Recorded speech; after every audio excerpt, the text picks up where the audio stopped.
Ipinagdasal mo talaga na magkaroon ka ng isang Daniel Padilla sa... Good day mga ka-sports natin dyan. Andrea Brillantes tahasan nga na inamin kay Tito Boy Abunda na pinangarap niya noon at ipinagdasal niya ng taimtiman na magkaroon nga siya ng isang Daniel Padilla. Ngayon nahiwalay na nga ang Katniel.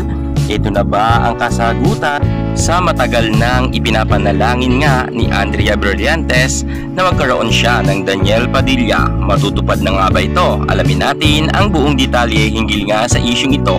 Pero bago ang lahat, kung bago ka muna sa aking YouTube channel, huwag kalimutan mag-subscribe, i-click ang ating notification bell para lagi kang updated sa lahat ng issue pagdating sa showbiz. Susunod na! Stars, I'm a fool for your love.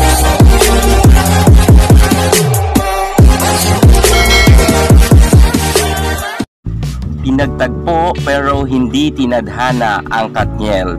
After 11 years ng kanilang pagmamahalan, sa wakas, inamin na nga ng dalawang magkasintahan na ito na sila nga ay hiwalay na. Matapos nga maglabas ng statement sa kanyang social media account, itong si Catherine Bernardo ay sabay naman itong si Daniel Padilla rin na naglabas nga sa kanya rin social media account na kinumpirma niya na hiwalay na nga sila ng Catherine Bernardo niya. Sa ngayon mga ka-sports natin dyan, marami talagang nagulat ng mga netizens sapagkat nga nagkahiwalay ang dalawang magkasintahan na ito.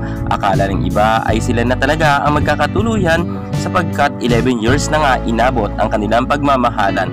Pero ito, binasag na nga nila ang kanilang katahimikan at kapwa na nga sila umamin na hiwalay na nga ang nasabi nating Katniel. May kasama din ako, may parang pagka-Daniel Padilla talaga.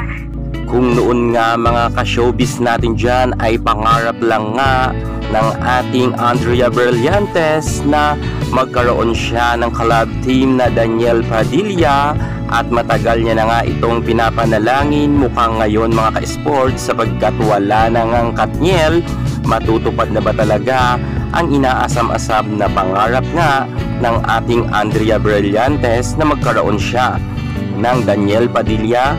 Matatandaan nga natin mga ka-sports natin dyan, bago pa sumabog ang hiwalayan nga ng Katniel ay nalilink na nga itong si Andrea kay Daniel Padilla. Lumabas na nga ang mga issue sa kanilang dalawa bagamat wala namang pag-amin sa nasabi nating Andrea Brillantes at Daniel Padilla, subalit sila nga ang itinuturo na di umano ay nagkikita daw di umano.